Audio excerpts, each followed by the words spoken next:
Nous allons tout joyeux au pays de la vie, au pays du bonheur, au royaume d'amour.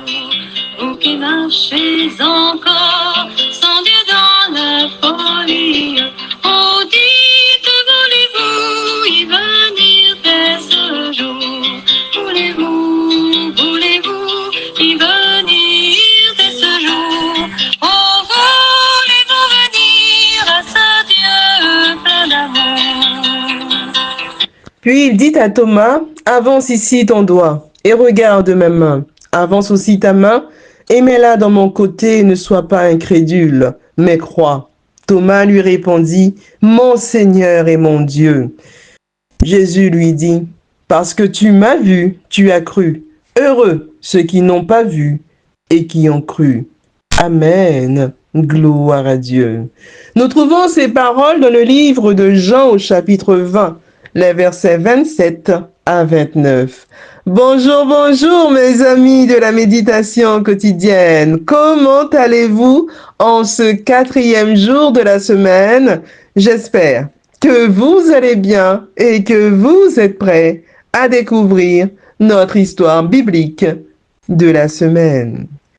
Jésus-Christ est réel, amen, gloire à Dieu. Il est le sauveur de l'humanité et la réponse à nos véritables besoins, les besoins de l'âme. Ne doutons jamais de sa parole, amen. Thomas a douté de sa résurrection et a été rattrapé par la réalité. Ne détournons jamais nos regards et nos pensées de Jésus-Christ, adorons-le toujours, car les personnes les plus heureuses sont celles qui donnent à Dieu la première et la meilleure place. Amen.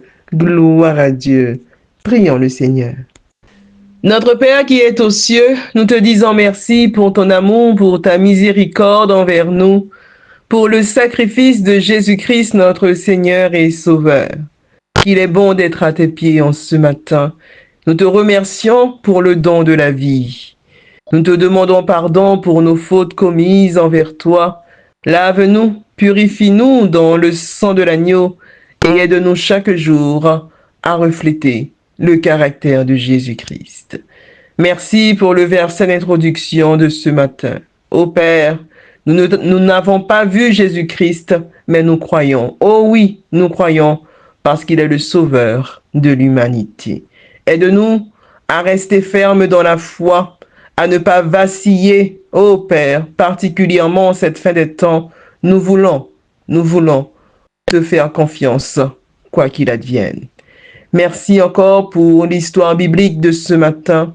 Aide-nous, Père, à prendre ces vérités au sérieux afin de nous préparer pour le grand et glorieux retour de ton Fils Jésus.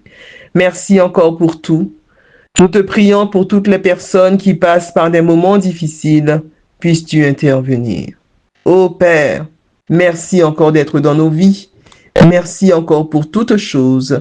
Je ne t'ai pas prié parce que je suis bonne et digne à tes yeux, mais je t'ai prié dans le précieux nom de Jésus-Christ, ton Fils, qui vit et qui demeure au siècle des siècles. Amen. Mes amis, notre histoire biblique de cette semaine a pour titre Jabin, roi de Hatsor. Notre verset à mémoriser, nous le trouvons dans le livre de Josué au chapitre 11, le verset 10, qui nous dit ceci. En ce temps-là, rebroussant chemin, Josué s'empara de Hatsor et il frappa son roi de l'épée. En effet, autrefois, c'était Hatsor qui était la capitale de tous ces royaumes. Nous trouvons le récit biblique dans le livre de Josué au chapitre 11, les versets 1 à 13. Prenons nos Bibles, mes amis, et lisons cette histoire. Jabin, roi de Hatsor, ayant appris ces choses, envoya des messagers à Jobab, roi de Madon, au roi de Shimron, au roi d'Achaph, au roi qui était au nord, dans la montagne, dans la plaine du Midi, de Kinéret, dans la vallée et sur les hauteurs de Dor à l'Occident, aux Cananéens de l'Orient et de l'Occident, aux Amoréens, aux Étiens, aux Phérésiens, aux Jébusiens dans la montagne et aux Éviens, au pied de l'Hermon, dans le pays de Mitzpa. Ils sortirent, eux et toute leur armée avec eux, formant un peuple innombrable, comme le sable qui est sur le bord de la mer, et ayant des chevaux et des chars en très grande quantité. Tous ces rois fixèrent un lieu de réunion et vinrent camper ensemble près des eaux de Mérom pour combattre contre Israël. L'Éternel dit à Josué, ne les crains point, car demain, à ce moment-ci, je les livrerai, tous frappés devant Israël. Tu couperas les jarrets à leurs chevaux et tu brûleras au feu leurs chars. Josué, avec tous ces gens de guerre, arriva subitement sur eux près des eaux de Mérom, et ils se précipitèrent au milieu d'eux. L'Éternel les livra entre les mains d'Israël. Ils les battirent et les poursuivirent jusqu'à Sidon, la grande, jusqu'à Misrepoth Maïm et jusqu'à la vallée de Mitzpa, vers l'Orient. Ils les battirent sans en laisser échapper aucun. Josué les traita comme l'Éternel lui avait dit. Il coupa les jarrets à leurs chevaux et il brûla leurs chars au feu.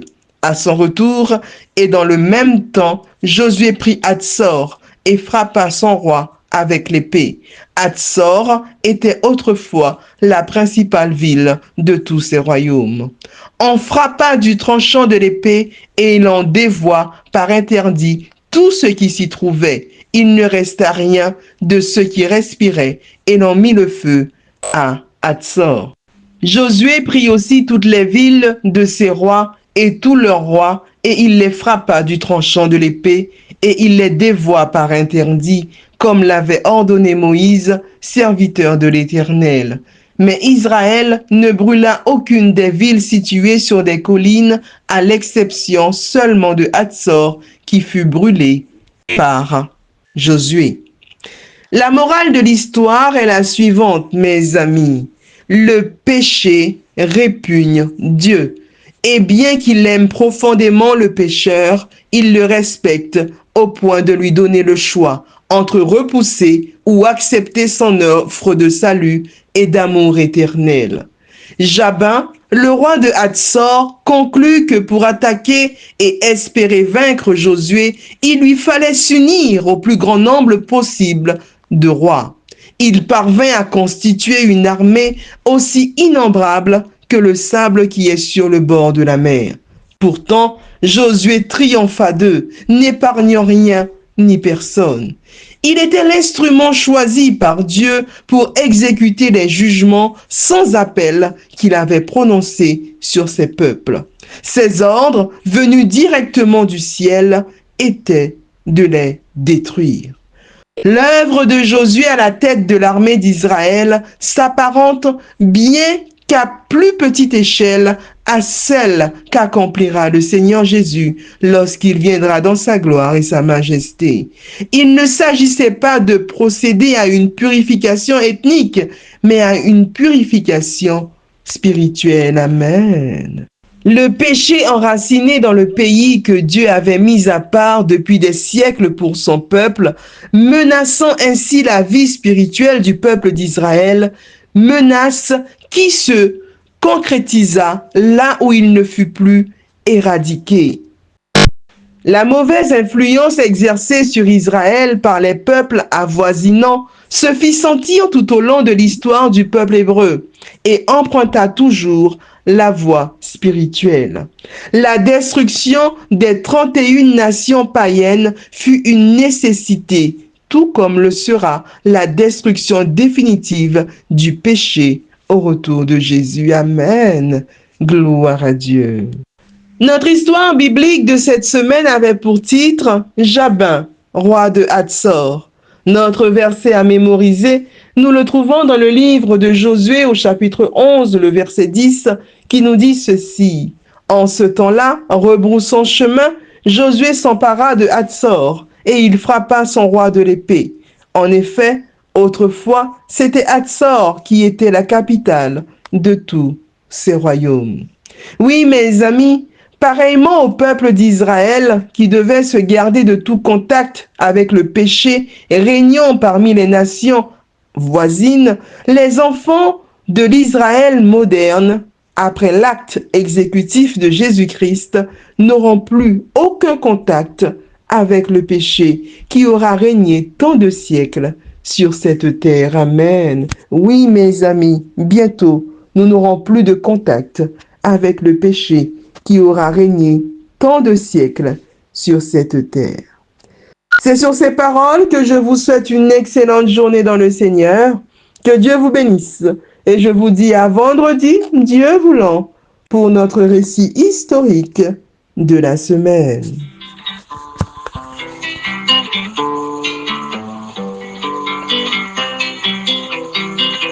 Nous allons tout joyeux au pays